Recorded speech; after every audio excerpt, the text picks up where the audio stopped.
Well, hello, I'm Rebecca Fuller here at Learn Flute Online, where I'm the expert instructor and owner, and today we're going to learn even more about how to choose a flute.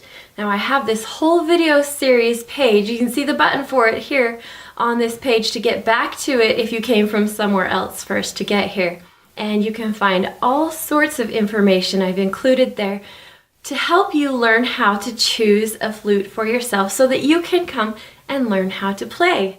Here at Learn Flute Online, we have the best membership area, and I have hundreds of video lessons all set in perfect sequential order for you to learn from. And let's get started. Today in this video, in this exact question I'm going to be answering is, what is the difference between inline G and offset G? I get asked this question all the time from people searching for a flute, especially if you've gone into a store or you're looking online and you're looking at the features and options that come with a flute. You may be a little confused on what some of these things mean, and one of them is offset or inline. Now, I have two different flute bodies here, and I'm going to show you a picture of these so that you can understand that they are different. They look the same, right? Do they look, am I holding them okay? Actually, these are both the same brand of flute, exactly the brand, and these are actually advanced line flutes. So you can know that advanced lines, student models, intermediates, professional lines, they all have these different options available for you to choose from. And if you don't know what they mean, it's kind of hard to choose, right? Well, here's a picture, a close-up picture I've taken of these two flutes right now. And I want you to just look at the keys. This flute right here in the front has all of the keys lined up in a long, nice, straight row. Can you see that? Great. Now, if you look at this other flute, you notice that the row starts straight and then two of the keys are tipped, or we would call them offset.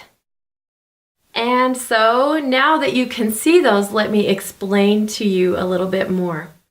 The key, the first key on the body that is tipped is attached to another one. So when you push one down, the other one goes as well. This is actually the G key. So this flute right here is an offset G because those keys are tipped and they're set farther down on the curve of the barrel.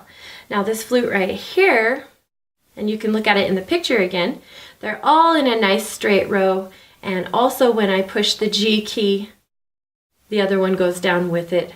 It's the same, but my finger that is pushing on that G key has to reach farther to get it. These are inline, and my ring finger on my left hand has to reach farther to get to it. Now, the whole purpose of this is, let me put these flutes down and I'll show you.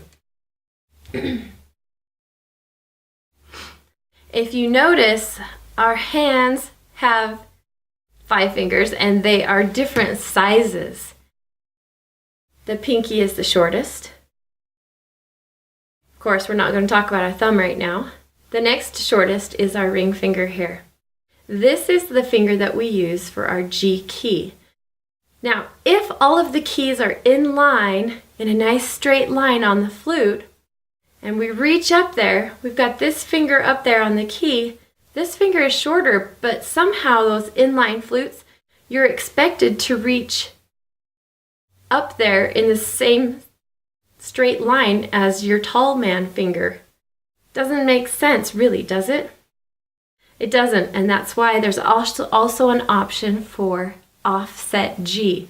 It's easier if this finger of yours is shorter, like mine.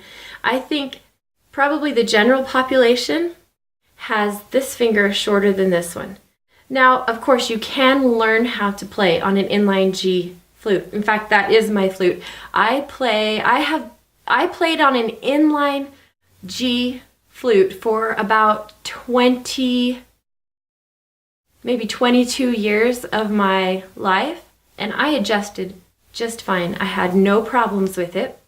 When I went to switch to another new flute, I decided to get offset G this time as an option, and I'll tell you, it is more comfortable for my hand. It definitely is. So I'm converted back to an offset G. And if you talk to any professional flutist, you may get one opinion or the other on which one is best, but you have to know that it's just what's best for them. And maybe after 22 years, they'll change their minds also.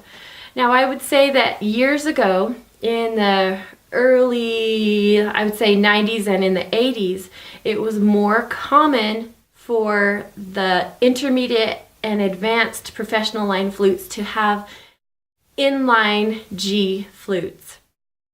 But times are changing and people are noticing that the physiology, is that the right word, of a human hand shows us that probably to make all of our muscles lay perfectly and not get damaged from improper use, we should play with that offset G because it fits our hand, our finger sizes better.